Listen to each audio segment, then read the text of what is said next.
बिस्मिल्लाहिर्रहमानिर्रहीम। अस्सलाम वालेकुम नाज़रीन। प्रोग्राम खबर की खबर के साथ मैं हूं आपका मेज़बान डॉक्टर बुलंद इकबाल। ज़माना बड़े शौक़ से सुन रहा था, ज़माना बड़े शौक़ से सुन रहा था, हम ही सो गए दास्तां कहते कहते। नाज़रीन, आज मीडिया की तारीख़ का एक बहुत ही सैड या अफसोसनाक दिन है। डॉक्टर आमिर लियाकत हुसैन, जो कि world famous TV anchor, game shows के एंकर, इस्लामिक प्रोग्राम्स के एंकर और जो रमज़ान ट्रांसमिशन हम मुख्तलिफ चैनल से देखते हैं उसके बानी, उसे उसका ट्रेंड पाकिस्तान में डालने वाले पार्लियामेंटेरियन, साबिक़ वज़ीर मुमलिकत बराए मजहबी उमूर और सोशल वर्क भी करते रहे, वो आज इस दुनिया से रुखसत हो गए। डॉक्टर आमिर लियाकत हुसैन मीडिया में बहुत दफ़ा जो है वो सुर्खियों की जीनत बनते रहे, न सिर्फ टेलीविज़न स्क्रीन पे बल्कि सोशल मीडिया पे भी उन्हें पज़ीराई भी मिली। मीम्स भी मेरे ख़्याल में जिस कदर डॉक्टर आमिर लियाकत के लिए बनाई गई और शायद किसी और आर्टिस्ट पे इतनी मीम्स ना बनी हों। गुज़श्ता कुछ रोज़ से जब से उनकी तीसरी अहलिया से उनकी अलहदगी हुई थी और उसके बाद से बहुत उदास नज़र आते थे, जब से उनकी वीडियोस वगैरह जो लीक की गई उस हवाले से वीडियो बयान देते रहे, मुख्तलिफ अपनी स्टोरीज़ लगाते रहे, ये कहते रहे मैं मुल्क छोड़ के चला जाऊँगा। कुछ दिनों से फेसबुक पे स्टेटस भी लगाते रहे कि जिस तरह लोग इस दुनिया से चले जाते हैं और उसे कहा जाता है वो सच्चा था, एक दिन मैं भी इस दुनिया से चला जाऊँगा, लोग कहेंगे वो सच्चा था। लेकिन शायद हमने इन चीज़ों की तरफ तवज्जो नहीं दी।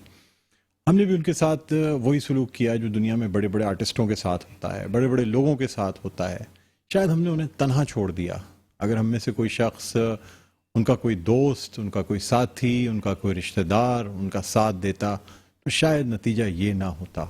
मतलब क्या बड़े बड़े लोगों को जो इस तरह से बड़ी बड़ी ट्रांसमिशंस करते हों, सच्चे आशिक रसूल हों, ठीक है हर इंसान में खामियां होती हैं, कोई इंसान फरिश्ता नहीं हो सकता, कोई इंसान मुकम्मल नहीं हो सकता, लेकिन जो उनके रफ़िक़ा हैं, जो उनके करीब लोग थे, वो कहते हैं कि अल्लाह ताला से माफ़ी भी गिड़गिड़ा के मांगा करते थे और लोगों से भी अगर नाराज़गी हो जाती थी बाद में सॉरी भी कर लिया करते थे और खुश अखलाक़ी भी उतनी ही थी, गुस्से के भी तेज़ थे। बस हमारी दुआ है कि अल्लाह ताला उनको अपने जवार रहमत में बुलंद दर्जात अता फ़रमाए। जो कुछ उन्होंने पाकिस्तान मीडिया के थ्रू इस्लाम की सरबुलंदी के लिए किया और ख़त्म नबूवत पे जो उन्होंने काम किया, जिस तरह से जितने सच्चे आशिक रसूल थे और रसूलुल्लाह सल्लल्लाहु अलैहि वसल्लम की ज़ात के हवाले से कोई भी ऐसी बात की जाए जिससे किसी की दिल आज़ारी हो, उस पर बहुत स्ट्रॉन्ग अपना एक नुक्ता नज़र जो है वो पेश करते थे। नाज़रीन, आज के इस प्रोग्राम के पहले हिस्से में हम डॉक्टर आमिर लियाकत हुसैन के हवाले से बात करेंगे और उनके करीब जो लोग रहे उनसे बात करेंगे। ख़ास तौर पे सबसे पहले हमें वीडियो लिंक पर ज्वाइन कर रहे हैं जमाल सिद्दीकी साहब, जो कि रहनुमा हैं पाकिस्तान तहरीक इंसाफ के और मेंबर सूबाई असम्बली हैं। अस्सलाम वालेकुम जमाल सिद्दीकी साहब, आपको खुश आमदीद कहते हैं प्रोग्राम खबर की खबर में। जी जमाल साहब, मेरी आवाज़ सुन सकते हैं आप? जी अच्छा नाज़रीन, हम यहाँ पे एक वक्फ़ा लेना चाहेंगे, वक्फ़े के बाद दोबारा आपकी खिदमत में हाजिर होते हैं। कहीं ना जाइएगा, देखते रहिए प्रोग्राम खबर की खबर। नाज़रीन, वेलकम बैक। एक दफ़ा फिर आपको खुश आमदीद कहते हैं प्रोग्राम में खबर की खबर। मैं हूँ आपका मेज़बान डॉक्टर बुलंद इकबाल। नाज़रीन, हम बात कर रहे हैं पाकिस्तान के बल्कि बैनुल-अक़वामी शोहरत याफ्ता TV anchor doctor Aamir Liaquat Hussain के हवाले से। इस वक्त हमारे साथ वीडियो लिंक पर मौजूद हैं जमाल सिद्दीकी साहब, रहनुमा हैं पाकिस्तान तहरीक इंसाफ के और मेंबर सूबाई असेंबली। अस्सलाम वालेकुम जमाल भाई, आपको प्रोग्राम में खुश आमदीद कहते हैं। जी वालेकुम सलाम डॉक्टर साहब। जमाल भाई, आपका बड़ा गहरा ताल्लुक़ डॉक्टर आमिर लियाकत हुसैन से रहा। एक तो ख़ास तौर पे कॉन्स्टिट्यूंसी, उसी कॉन्स्टिट्यूंसी से आप भी हैं, पार्टी का भी ताल्लुक़ रहा, फिर साथ साथ आपकी वैसे भी बड़ी क्लोज़ दोस्ती रही। उनके 2 वलीमों में मैंने आपकी तस्वीरें देखी, बहुत चंद लोग उसमें शरीक थे लेकिन उनमें से एक आप थे। क्या कहेंगे सर? बिल्कुल डॉक्टर साहब, सही कहा आपने कि आमिर लियाकत एक बजाते खुद एक वो खुश मिजाज, मिलनसार और हर वक्त ऐसा लगता था कि कितना बड़ा सियासी शख्स भी है और एक आलिम दीन भी है और एक बड़ी अदबी बसीरत रखने वाला आदमी है। लेकिन ऐसा लगता था कि जैसे बहुत ही कोई गैर संजीदा सा आदमी है, क्योंकि हर वक्त हंसते मुस्कुराते रहते थे, मस्ती मजाक करते रहते थे। तो हमने उनको बहुत कम ऐसा देखा है कि वो किसी एटीट्यूड में हो, बड़े आजिज से इंसान थे, क्योंकि मेरा वैसे तो एमपी उनके साथ 3.5 साल का बड़ा गहरा साथ रहा है। और मैंने जो उनको समझा है कि वो बड़े हसास मिजाज आदमी थे, बहुत दफा हमसे लड़ते भी थे, झगड़ते भी थे, फिर खुद ही मना लेते थे। मुझे तो एक दफा याद है, एक दफा वो नाराजगी हम दोनों के बीच में हुई तो मेरे पीछे एक हफ्ते ढूंढते रहे, वो मेरे घर पहुंच गए, मेरे दरवाजे पे मेरे बेटे से लड़े कि तुम वो घर में है, तुम नहीं बता रहे हो। तो वो एक उनका अपना अंदाज था मोहब्बत का। और मुझे बड़ा दुख हुआ जब सुबह टीवी पे ये सब चीजें देखी कि और उनकी डेड बॉडी देखी, तो बड़ी तकलीफ हुई कि इतना जल्दी जाना नहीं चाहिए था। और ज़ाहिर तकलीफ तो उनके लिए भी बहुत है, जो इनकी फैमिली है, लेखाना है, उनके बच्चे हैं। तो अफसोस बहुत ज्यादा हुआ कि कुछ चीजें फिर सियासत में ऐसी हुई। बल्कि वो जब अदमजमात का मामला था कि वो खुद भी मुझे अक्सर कहते थे कि यार मैं इमरान खान से बहुत प्यार करता हूँ। उनकी बातों से लगता था कि वो बहुत मजबूर होकर अदमजमात में हमारे खिलाफ जा रहे हैं। और इस दौरान जब गवर्नर साहब इमरान इस्माइल साहब उनके घर गए, मैं उनको ले गया था आमिर लियाकत, तो उस वक्त भी आमिर ने यही कहा कि मैं खान साहब से तो मुझे कोई इशू नहीं है ना, वो तो मुझे कुछ भी ना दें तब भी मैं खान साहब का हूँ। तो एक अजीब उनकी एक लगाव था इमरान खान साहब के साथ। और जो लोग उनसे जुड़े लोग हैं, जिन्होंने बड़ा करीब वक्त गुजारा है, तो उनकी शख्सियत में एक ऐसी बात थी कि वो अपने रिश्तों से लगाव रखते थे। तो आज वो हमें नहीं है। बड़ा अजीब हमें फील हो रहा है कि कल तक हम आमिर लियाकत का जिक्र करते थे और आज हम आमिर लियाकत को। जमाल भाई, आपकी आखिरी बात उनसे कब हुई थी? कितने दिन से तन्हाई का, बिल्कुल अलहदगी का कब से शिकार हो गए थे? तकरीबन कोई 2 महीने 1.5 महीने से हमारी कोई राब्ता नहीं रहा। और खुसूसन जब वो मेरी उनसे लास्ट मुलाकात हुई थी जब इमरान इस्माइल साहब और हम उनके घर गए थे अदमजमात के दौरान, वो हुई थी। उसके बाद फिर ना मुलाकात हो सकी, ना राब्ता हो सका। और जो इनकी लास्ट अज़दवाजी जिंदगी के मसाइल हुए, तो फिर तो उन्होंने अपने आप को बिल्कुल बंद कर लिया। फोन उन्होंने बंद कर दिए थे, व्हाट्सएप बंद कर दिया था। फिर मैंने 2-3 दफा राब्ता करने की कोशिश भी की कि इंसान एक ऐसे कर्ब से गुजर रहा है जिंदगी की तकलीफ से, तो मैं ऐसे दोस्त उनसे, लेकिन वो राब्ते में नहीं आए। उनके मुलाजिम से इस्लामाबाद में जो लड़का उनके लॉज पे होता है उसको भी मैंने कहा, लेकिन फिर वो बहुत गोशा नशीनी में चले गए थे। जो मेरी आज उनके मुलाजिम से बात हुई है तो वो भी बड़ा डिप्रेस था और कहता था कि अपने आप को बंद रखते थे ज्यादातर। वो अक्सर उनकी सोशल मीडिया की पोस्ट भी देखता था तो फील होता था कि वो शायद मुल्क छोड़ के चले जाएंगे या पाकिस्तान में मजीद ना रह पाए। तो ये इस वाले मामले के बाद बहुत वो अंडर प्रेशर आए हुए थे, साइकोलॉजिकल बहुत प्रेशर में नजर आते थे वो। अच्छा जमाल साहब, क्या समझ सकते हैं कि उनकी इस नागाहानी जो मौत हुई है इसमें नेचुरल होने के बजाय कोई ऐसा हो सकता है कि किसी ने कत्ल करने की कोशिश की हो, या कोई ऐसी चीज़ लगती है? क्योंकि पोस्टमार्टम से रोक दिया गया है और फैमिली की जानिब से रोका गया है पोस्टमार्टम से, लेकिन आप नहीं समझते कि यानी उनकी मौत की वजह का तयन होना ज़रूरी है? इतनी बड़ी शख्सियत इस दुनिया से चली गई और अचानक नागाहानी मौत हुई, क्या कहते हैं आप इस हवाले से? बिल्कुल, आपका सवाल बड़ा वैलिड है कि इतनी बड़ी शख्सियत दुनिया से चली गई तो उनकी मौत का वो जो है वजह वो सामने आनी चाहिए। जो फैमिली ने पोस्टमार्टम नहीं करवाया, शायद लोग ये समझते हैं कि मुर्दे को तकलीफ होती है पोस्टमार्टम से, हमारी ये भी एक फीलिंग्स होती हैं अपने रिश्तों के लिए। शायद उनकी, क्योंकि ये फैसला उनकी मिसेज का और उनके बच्चों का था। और फिर जो मैं भी जब वो पोस्टमार्टम के लिए उनकी बॉडी रखी हुई तो मैं भी उनकी फैमिली के साथ ही खड़ा था। तो उन्होंने कहा कि बेटा उनका बाहर है, जो एक ही बेटा है वो मुल्क से बाहर है, अब वो आ जाए तो फिर हम फैसला करेंगे, जब तक हम बॉडी को सरखाने में रखवाते हैं। और जो आप कह रहे हैं कि ये कोई नेचुरल या अननेचुरल मौत है, अब पोस्टमार्टम होगा तो उसके बाद ही कुछ पता चलेगा। लेकिन जो उनका मुलाजिम है, एक बड़ा पुराना मुलाजिम है उनका, उससे भी बात हुई थी तो उसने भी यही बताया कि नॉर्मल थे और हम सुबह शायद उठे भी थे, नाश्ता किया था जो मुझे सुनने को आया। उसके बाद सोए दोबारा तो फिर वो उठ नहीं सके। सर क्या समझते हैं कि हमें, सर हमें कुछ आपसे बस लास्ट मैसेज लेना चाहूँगा, क्या समझते हैं हमें अपने माशरे में ऐसे लोगों की کیئر تو کرنی چاہیے سر, اس طرح اکیلا نہیں چھوڑنا چاہیے, کیا کہیں گے اس حوالے سے؟ بلند اگر سچ پوچھے تو میں اکثر بیٹھتا تھا عامر کے ساتھ اور میں ان سے یہی کہتا تھا کہ یار میں آپ کے ساتھ ہوں بھائیو, آپ مجھ سے دل کی بات ساری اور مجھ سے کرتے بھی تھے بہت سارے دل کی باتیں اپنی, مجھ سے اظہار بھی کرتے تھے, اپنے بچوں سے بہت محبت کرتے تھے, دونوں بیٹا بیٹی سے, ان کے لیے بہت ورید رہتے تھے وہ. اور جو سیکنڈ میرج ہوئی اس کی بھی بہت ساری ان کو دکھ تھا. پھر ایک جو لاسٹ پہ بالکل ہی وہ انتہا ہو گئی تھی, وہ خاتمہ میں جو اس طرح کی حرکتیں کی, تو وہ میں یقین کریں کہ میں یہی سوچ کر ان کے ساتھ بہت سارے چیزوں میں ساتھ رہتا تھا. ایون میرے ان کے ساتھ اتنے شدید جھگڑے ہوئے ہیں, ناراضگیاں ہوئی ہیں, بلکہ پارٹی کے جو لوگ ہمارے ساتھ ہوتے ہیں وہ بھی دیکھتے تھے کہ یار عامر بھائی اتنا شدید تھے, ہم تمہارے ساتھ الجھتے ہیں اور تم عامر بھائی کو اتنا پولائٹ جواب دیتے ہو. میں کہتا تھا کہ یار دیکھو اکیلا ہے نا وہ, اس کی فرسٹریشن آپ اور میں نہیں سمجھ پائیں گے. تو ہمارے پارٹی کے لوگ بڑے اس بات پہ حیرت کرتے تھے کہ یار تو آپ نے ٹھیکہ لیا ہوا اس کی سننے کا.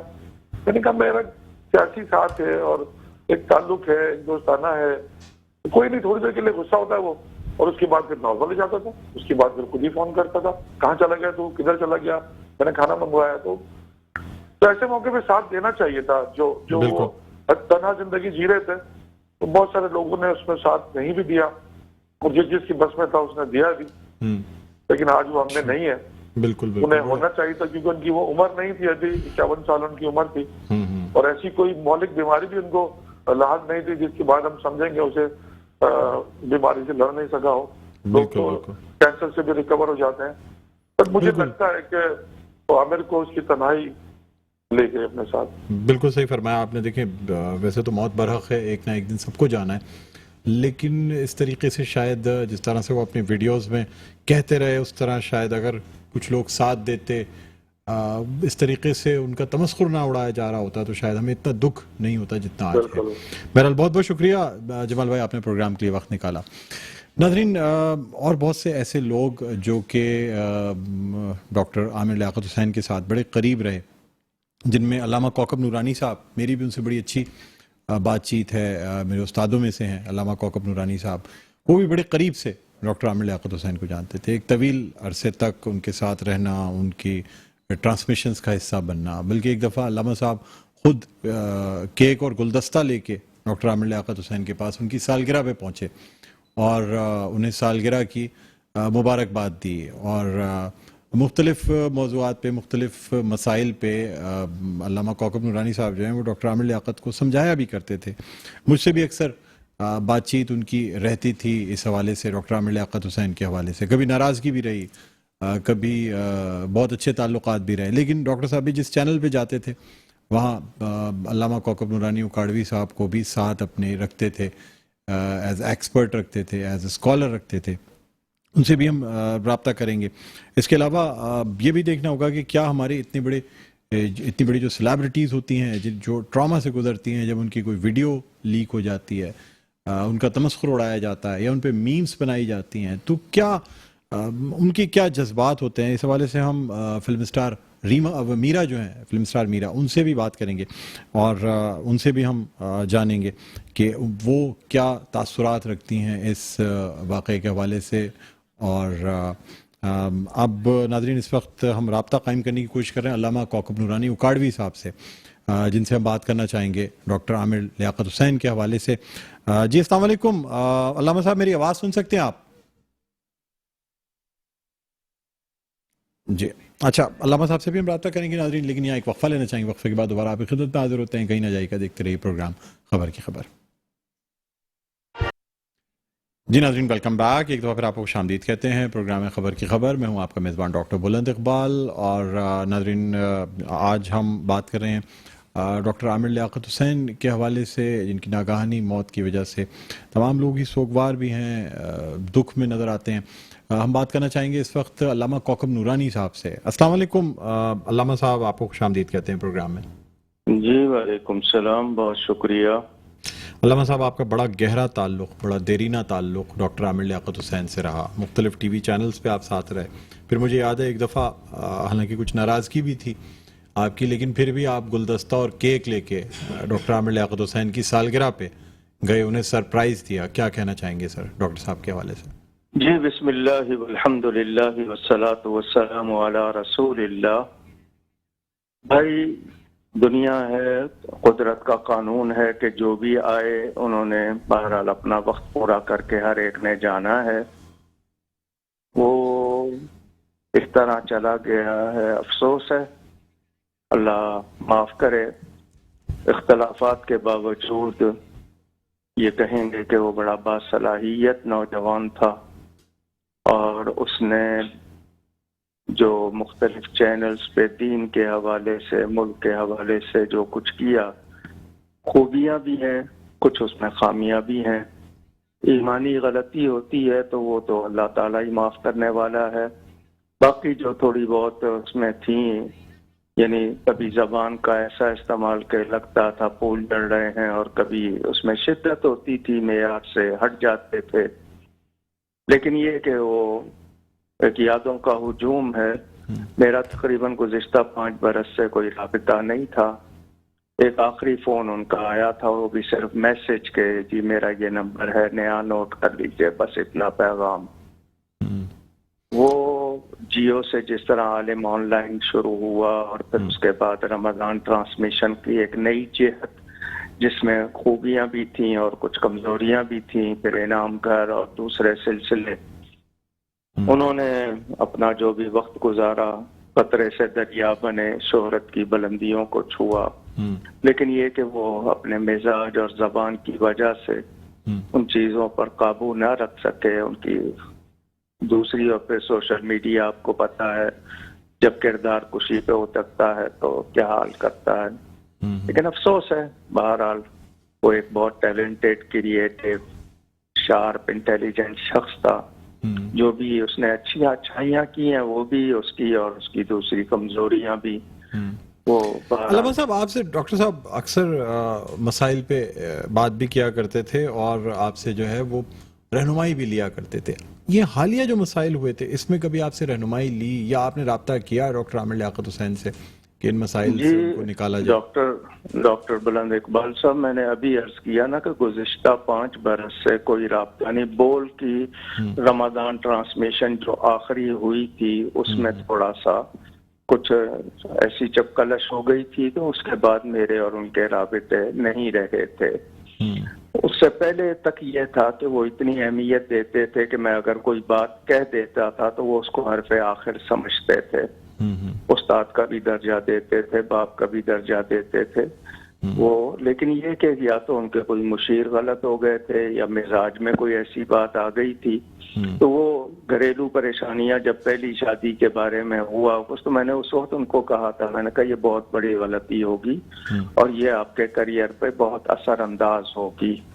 ان کو بہت سمجھایا بھی تھا. بیٹی کو بھی کہا تھا کہ کوئی ایسی لچک رکھیں کہ بھئی صلح ہو سکے، بات ہو سکے.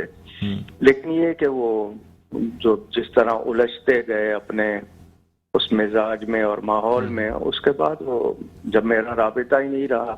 حالانکہ مدینہ منورہ میں انہوں نے گھر لیا ہوا تھا، ایک سفر میرے ساتھ رستے میں وہ کالم بھی لکھتے رہے، مجھ سے باتیں بھی ہوتی رہی، بہت سمجھانا بھی ہوتا تھا.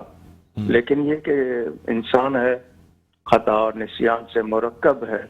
ان کی خوبیاں جب تک حاوی تھیں وہ بہترین رہے، جب ان کی خامیاں حاوی ہو گئیں تو ان سے پھر کمزوریاں ہوئیں جو، اور پھر سب سے بڑا مسئلہ انسان کا زبان ہوتی ہے. بالکل. تو شدت تھی اس میں آ گئی تھی، خاص طور پہ جو وہ سیاسی پروگرام ایسا نہیں چلے گا اور دوسرے پروگرام، گیم شوز بھی کیے. جی بالکل. علامہ صاحب، بحیثیت عاشق رسول کی اگر ہم بات کریں، آپ کا بڑا گہرا ساتھ رہا اور بہت سخت اسٹینڈز بھی لے لیتے تھے اگر کسی قسم کی بھی کوئی احتمال. یہی اس کی ایک خوبی تھی کہ وہ ناموس رسالت پر توانا آواز بن کے ابھرتا تھا اور پورا مظاہرہ کرتا تھا. صحابہ کے معاملے میں ایک مرتبہ غلط بیان دیا تو فوراً توبہ بھی کی. تو وہ یہ ہے کہ ایک مؤثر آواز تھی، ایک نمایاں نام تھا. بے شک. اور یعنی کہ میں نے آپ کو بتایا نا، اتنی قطرے سے دریا بنا تھا وہ. بے شک. لیکن یہ کہ بس انسان ہے، غلطیاں ہو جاتی ہیں. اب یہی ہے کہ اللہ کے سپرد، اور کیا کہہ سکتے ہیں. بالکل بالکل. ایمانی غلطیوں کا وہ جواب دہ ہے، باقی غلطیاں اللہ معاف کرے. اللہ معاف فرمائے. बिल्कुल बिल्कुल। अल्लामा साहब बहुत बहुत शुक्रिया, क्योंकि आपको इशा की नमाज से पहले मुझे आपको फ्री करना था। बहुत बहुत शुक्रिया, आपने प्रोग्राम के लिए वक्त निकाला। दुआ में याद रखिएगा। नाज़रीन, तमाम लोग ही जो डॉक्टर आमिर लियाकत हुसैन से करीब रहे वो कहते हैं जी हर इंसान में खामियां भी होती हैं, खूबियां भी होती हैं। अब हम बात करना चाहेंगे फिल्म स्टार मीरा से, जिनके इंटरव्यूज़ भी किए, कुछ मीम्स भी बनी, लेकिन साथ साथ एक सेलिब्रिटी के साथ क्या रवैया रखना चाहिए लोगों को, इस पर बात करना चाहेंगे। अस्सलाम वालेकुम मीरा, आपको खुशामदीद कहते हैं प्रोग्राम खबर की खबर में। जी वालेकुम अस्सलाम। मीरा, एक अफसोसनाक दिन है, डॉक्टर आमिर लियाकत हुसैन हमसे जुदा हो गए हैं, क्या कहना चाहेंगी आप? बहुत निहायत अफसोसनाक खबर है, और ये बेशक अल्लाह ताला वक्त मुकर्रर करते हैं कि जिस वक्त आपको इस दुनिया से जाना है, लेकिन मुझे ऐसे लगता है कि जैसे ये माशरा, जो उनकी सराउंडिंग और इतने टैलेंटेड और इतने बड़े स्कॉलर, और ये मुझे लगता है कि जो उनकी सराउंडिंग थी ना, ये सब वो सब रिस्पॉन्सिबल। क्या समझती हैं आप, क्या लोगों ने उनको अकेला छोड़ दिया, मजाक उड़ाया उनका, जिसके सबब ये कुछ लोगों ने नहीं। जब आप एक टैलेंट को एज ए सेलिब्रिटी, जब एक इतनी बड़ी सेलिब्रिटी आपके मुल्क में है, आपके, और वो ऑब्वियसली जो सेलिब्रिटीज होती हैं वो चैनल्स का हिस्सा होती हैं, बहुत सारे चैनल्स में उनको जब वो अपनी ट्रांसमिशन करते थे तो वो आमिर लियाकत थे वो, और एकदम उनको अकेला छोड़ देना ऐसे जाहिल लोगों के हाथों में, और जिनको ना समझ है, ना बूझ है, ना उनकी तरबियत है, ना उनकी तहनीयत है, ना इल्म, ना शाऊर, ऐसे लोगों में इतने बड़े आलिम को अकेला छोड़ देना। तो आप सोचो कि आप तालाब में इतनी सारी गंदी मच्छलियां हैं, वहां पर आपने एक अच्छी मच्छली जो है वो आपने छोड़ दी है, था तो वो मर जाएगी या वो, तो मेरा ख्याल है कि बहुत जी।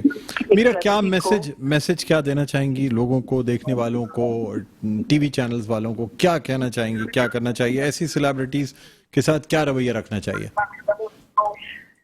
देखिए, ऐसी सेलिब्रिटीज को जो मीडिया से, जो उनको अकेला नहीं छोड़ना चाहिए, उनको उन जैसे लोगों में रहना चाहिए जो उनकी जहनियत समझते हैं, जो उनको समझते हैं, जिन लोगों ने उनको बनाया है, और उन्हीं टैलेंटेड लोगों के साथ ही उनको रहना चाहिए। तो ये जो आवाम में चले जाना, और तो कैसे संभालते उनको, तो पहला उनका जो सारा सराउंडिंग, और फिर उसको जितना जॉब नहीं मिल रही थी तो रमजान ट्रांसमिशन करना चाह रहे थे। लास्ट टाइम मुझे उनकी कॉल आई कि मीरा, मैं और आप हम रमजान ट्रांसमिशन करेंगे। तो मैंने एक दफा उनके साथ रमजान ट्रांसमिशन में हिस्सा लिया था, जियो की ट्रांसमिशन थी, और वो मुझे बाकायदा से मेरी तरबियत करते थे, मुझे कुरान और जो और अल्लाह ताला के फरमान के बारे में, जो प्रॉफिट के बारे में, हज़रत सल्लल्लाहु अलैहि वसल्लम की जिंदगी के बारे में वो हमको बताते थे। अम्मी रास्ते में रहते थे और मेरी बहनों को पढ़ाते थे। तो मुझे लास्ट से जब, तो मुझे बड़ा अफसोस हुआ जब उन्होंने ये कहा कि मुझे रमजान ट्रांसमिशन मैंने, हालांकि शकील रहमान साहब हैं, एक्सप्रेस जो लखानी साहब हैं, और उन्होंने ये सारे प्रोग्राम किए हैं, और बड़े बड़े चैनल ट्रांसमिशन। बिल्कुल, इतने टैलेंटेड आदमी को आप में, और एक जाहिलों में आप उनको, एक सेकंड सर, मैं रमजान बात कर रही हूँ, एक सेकंड। तो तो उनको आपने अकेला नहीं छोड़ना चाहिए था, कम से कम लोगों अकेला को नहीं छोड़ना चाहिए था। नहीं उनको रमजान ट्रांसमिशन, उनको बहुत दुख था कि उनको दुख था कि उनको पहला रमजान उनका कई ट्रांसमिशन सालों का 2008 के बाद से पहला रमजान गुजरा था जिसमें उन्होंने रमजान ट्रांसमिशन नहीं कि की। उनको क्यों नहीं हिस्सा बनाया। बिल्कुल और अगर वो टेलीविजन का हिस्सा थे, उन्होंने कहा कि हम फिल्म साथ करेंगे, जी, तो उसमें क्या बुराई है? बिल्कुल कोई बुराई नहीं है। बिल्कुल। लेकिन ये है कि उनको अकेला छोड़ दिया गया और ऐसे लोगों में मजाक उड़ाया गया। बिल्कुल, यानी इन चीजों का हमें ख्याल रखना चाहिए। ये सारा माशरा रिस्पॉन्सिबल, बिल्कुल बिल्कुल सही कह और रही हैं ये आप। पूरा माशरा, मैं अब यकीन करेंगे पूरा सब रिस्पॉन्सिबल है। ठीक ठीक, बहुत बहुत शुक्रिया मीरा, आपने प्रोग्राम के लिए वक्त निकाला और ये अपनी जो तासुरात हैं उनका इजहार किया। नाज़रीन, एक वक्फा लेना चाहेंगे, वक्फे के बाद दोबारा आपकी खिदमत में हाजिर होते हैं। कहीं ना जाइएगा, देखते रहिए प्रोग्राम खबर की खबर। जी नाज़रीन, वेलकम बैक। एक बार फिर आपको खुशामदीद कहते हैं प्रोग्राम में खबर की खबर। मैं हूं आपका मेज़बान डॉक्टर बुलंद इकबाल। नाज़रीन, अब हम कुछ बात करना चाहेंगे कराची के ताजरों के हवाले से, क्योंकि दुकानों के जो औकात कार हैं उनमें कमी कर दी गई है। रात 8:30 बजे का नोटिफिकेशन निकाला गया है। ताजर हजरात इस पे जो हैं वो काफ़ी परेशान भी हैं, सराबा एहतजाज भी हैं। हमारे साथ तारक रोड ट्रेडर्स एसोसिएशन के रूह रवा मौजूद हैं, जनाब इलियास मेमन साहब, जिन्हें हम प्रोग्राम में खुशामदीद कहना चाहेंगे। अस्सलाम वालेकुम। इलियास भाई, आपसे हम बात भी करेंगे, लेकिन थोड़ा सा आमिर लियाकत हुसैन साहब के बारे में बोल दीजिए, इसलिए कि रज़ा हारून जो आपका ब्रांड है, मैंने अक्सर उनको, रज़ा हारून जो है वो मुख्तलिफ टीवी प्रोग्राम्स में इनामों में देते हुए देखा। आपकी डायरेक्ट उनसे बातचीत थी? कॉन्टैक्ट डायरेक्ट बातचीत है, बिल्कुल। मेरा बेटा भी अहमद रज़ा साथ जाता था वो हमारे गिफ्ट देने के लिए। माशाल्लाह हमारा रज़ा हारून का ब्रांड बढ़ाने वाले यही हैं। रज़ा हारून का जितनी भी है, चाहे एक्सप्रेस पे गए, चाहे जियो पे, चाहे कोई भी चैनल पे गए, इन्होंने रज़ा हारून को सूट मांगा। उन्होंने बड़ी मेहनत करी और बड़ा अच्छा, मतलब मैंने के नाम से जरा, और पब्लिसिटी भी बड़ी अच्छी करी।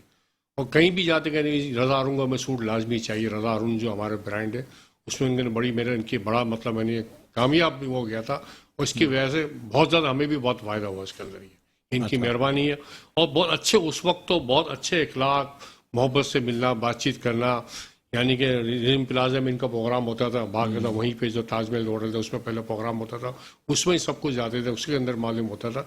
और बड़े अच्छे से इनके, यानी कि उस प्रोग्राम के अंदर बड़ा अच्छा, मतलब मैंने कहा ठीक है। आपकी डायरेक्ट अच्छी डायरेक्ट। अच्छा सर, अब कुछ बात करेंगे हम दुकानों के औकात कार के हवाले से। बाजारों को या दुकानों को, कारोबार को 8:30 बजे बंद करने का नोटिस। देखिए, 8:30 बजे नोटिस दिया है। आज हमारी कराची कमिश्नर से मीटिंग है 9:30 बजे। मेरे को टेलीफोन आया था, तो इसमें धारीरो साहब भी हैं, मुर्तजा वाफ साहब भी हैं, कराची कमिश्नर साहब भी है, और तमाम और भी ताजी बरादरी होंगे। देखिए, टाइम की तो 8:30 बजे का टाइम करें, दिन में 4 दफ़ा लोड शेडिंग होती है। अभी 8 बजे में आपके प्रोग्राम में तो लोड शेडिंग थी। ये लोड शेडिंग खत्म कर दें, हम 9:30 बजे दुकानें बंद करने को तैयार हैं, अगर लोड शेडिंग खत्म कर दें। फिर भी 8:30 बजे नहीं बंद करेंगे? 8:30। आप ये बताएं, जब 4 दफ़ा लोड शेडिंग, नमाज भी तो है ना, ईशा की नमाज भी है, जब आदमी 4 दफ़ा लोड शेडिंग कर रहा है, 1.5 से 2 बजे लोड शेडिंग होती है, चलो अभी तक ताज़ी बराती इसमें, रात को फिर नहीं, यानी कि 10 बजे फिर लाइट जाती, फिर 11 बजे लाइट आती। ये बहुत परेशानी वाली बात है। ये आप ये फैसला कर, क्यों फैसला कर रहे हैं, किस लिए फर्क? ये इन पर दबाव है, ये हुकूमत चला नहीं सक रहे। पहले यही सिंध गवर्नमेंट थी, कराची की हुकूमत थी, हमारे साथ दे रही थी। अब क्यों हमारे साथ नहीं दे रही मेरे भाई? ये महंगाई मार्च निकाली, अब क्यों महंगाई मार्च नहीं निकाल ली है? मतलब मैंने पाकिस्तान खप्पे, महंगाई खप्पे वाला क्यों नाराजी लगा रही है? उसकी क्यों ना, उसको नारा क्यों नहीं लगवा रहे? आज हमारी मीटिंग है, हम आपको ताउन करें, तो आप लोड शेडिंग कर दें, हम आपके साथ ताउन करेंगे।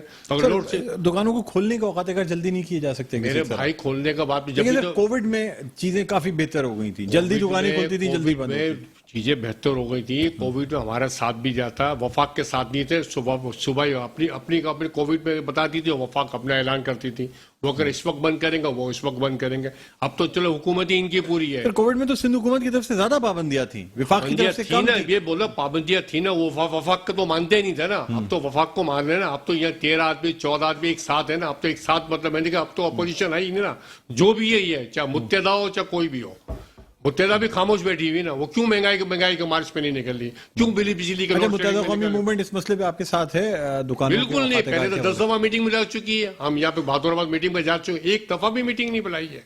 میں خالد سلطان سے میں نے بات کری، ایک دفعہ میٹنگ نہیں بلائی ہے. کیوں نہیں بلائی؟ خالد مقبول صدیقی صاحب سے آپ کی بات خالد ہے؟ سلطان خالد خالد مقبول صدیقی صاحب سے ہماری بات ہوئی ہے میٹنگ میں، ہر پروگرام میں ہر میٹنگ بلاتا. اب میٹنگ نہیں بلا رہے بھائی، اتنی مہنگائی بڑھ گئی ہے، ہر چیز ہو گئی ہے، آپ سامنے تو آؤ نا، سامنے بھلے کچھ بھی ہو کر سامنے بیٹھ کے بات تو کرو. کیوں نہیں بات کر رہے؟ جب سندھ گورنمنٹ مہنگائی مارچ نہیں نکالا کیا؟ اب کیوں مہنگائی مارچ نہیں نکال رہے بھائی؟ اس لیے وفاق کے ساتھ ہی ہے. یہ بہت بڑا ظلم ہو رہا ہے، یہ کراچی والوں کے ساتھ سوتیلی ماں کا سلوک ہو رہا ہے. سمجھ میں آئی ہے؟ ٹیکس ہم دیں، بجلی جو ہے 11 روپے پر یونٹ بجلی بڑھا دی، یہ 47%. آپ لوگ متحد ہیں اس دفعہ، یا آپ لوگ بھی تو بڑھ جاتے ہیں نا؟ کچھ لوگ حکومت کے ساتھ جا کے بیٹھ جاتے ہیں. دیکھ میری بات، کالی بھیڑ ہر جگہ ہوتی ہے، ہر جگہ اپنی مفاد کرتے ہیں، مان تو ہے. میں تو منہ پہ آج میٹنگ میں آپ سن لیجیے، میں آپ کو منہ پہ کہوں گا، آپ کے ٹی وی سے بتاؤں گا میں آپ کو. ہم آپ کو ساتھ دینے کے لوڈ شیڈنگ تو ختم کریں. 12 گھروں میں لوڈ شیڈنگ ہو رہی ہے، اور بازاروں میں بھی لوڈ شیڈنگ بہت زیادہ ہے. بہت 5 گھنٹے کی لوڈ شیڈنگ ہے. ابھی بتا رہا ہوں 8 بجے آپ کا پروگرام ہے، لوڈ شیڈنگ تھی. آپ ڈیزل چل رہا ہے، سب کچھ چل رہا ہے، لوگ پرابلم میں. میرے بھائی کاروبار ویسے ہی تباہ و برباد ہو گیا، مہنگائی کی وجہ سے پرچیزنگ پاور کم ہو گئی ہے. اچھا، اگر 9 ساڑھے 9 بجے آپ بند کرتے ہیں دکان، تو کس کھلنے کے اوقات کار کیا ہوں گے؟ کھلنے کے 12-1 بجے. دیکھیں کووڈ کے وقت کسٹمر نہیں ہے تو 12-1 بجے بازار کھلتا تھا، بند ہوتا تھا. میں منع نہیں کر رہا ہوں، کووڈ کا پرابلم تھا. اب تو لوڈ شیڈنگ. دکانیں جلدی نہ کھولنے کی وجہ کسٹمر ہے یا آپ لوگ دیر سے سو کے لوٹ گئے؟ 5-6 دکان تو گن پوائنٹ پہ لوٹ گئے. کون کرے گا؟ 4 دکانیں کھلی ہوئی، دکان دوپہر کے بعد ڈکیتی نہیں ہوتی. آپ سارا بازار کھل جاتا ہے نا. میرا بازار کھل، میں یاد ہے صبح 7 بجے بازار کھول لیں اور 4 بجے بند کر لیں. لوگوں نے 7 بجے بازار کھولنے سے کووڈ کے اندر 5-6 دکاندار لوٹ دیا. 5-6 دکانداروں کو. یہاں سسٹم تھوڑی ہے کوئی بھی، یہاں سیکورٹی تھوڑی ہے کوئی بھی، پولیس کا نظام تھوڑی صحیح ہے کوئی بھی. ایڈیشنل آئی سے 50 دفعہ کہہ چکے کہ کم سے کم یہ جو ابھی جو سیکورٹی کم از کم آپ کو ملنی چاہیے. بالکل سیکورٹی ملنا چاہیے. ہم سندھ گورنمنٹ کے ساتھ. سر میسج کیا دینا چاہیں گے پروگرام؟ میسج یہ دینا چاہ رہا ہوں، میں سندھ گورنمنٹ سے بات کر رہا ہوں، میں وزیر اعلیٰ سے بات کر رہا ہوں، مرتضی واب سے بات کر رہا ہوں، کراچی کمشنر سے بول رہا ہوں. آپ لوڈ شیڈنگ کر رہے ہیں، ہم آپ کا ساتھ دینے کو تیار ہیں. ٹھیک ہے سر، بہت بہت شکریہ الیاس میمن صاحب، آپ نے پروگرام کے لیے وقت نکالا. ناظرین، امید کرتے ہیں تاجروں کے مسائل حل کیے جائیں گے، اس لیے کہ تاجروں کی وجہ سے ہماری معیشت چلتی ہے. ہماری ریڑھ کی ہڈی کا صحیح کردار ادا کرتے ہیں. ایکسچیکر ان کی وجہ سے ہوتا ہے. جو کچھ ہم معیشت کو بہتر بنا سکتے ہیں وہ اپنے تاجروں کی وجہ سے بہتر بنا سکتے ہیں. پروگرام کا وقت اختتام پر پہنچتا ہے. مجھے بلند اقبال کو اجازت دیجیے. اپنا بہت خیال رکھیے گا. اللہ حافظ.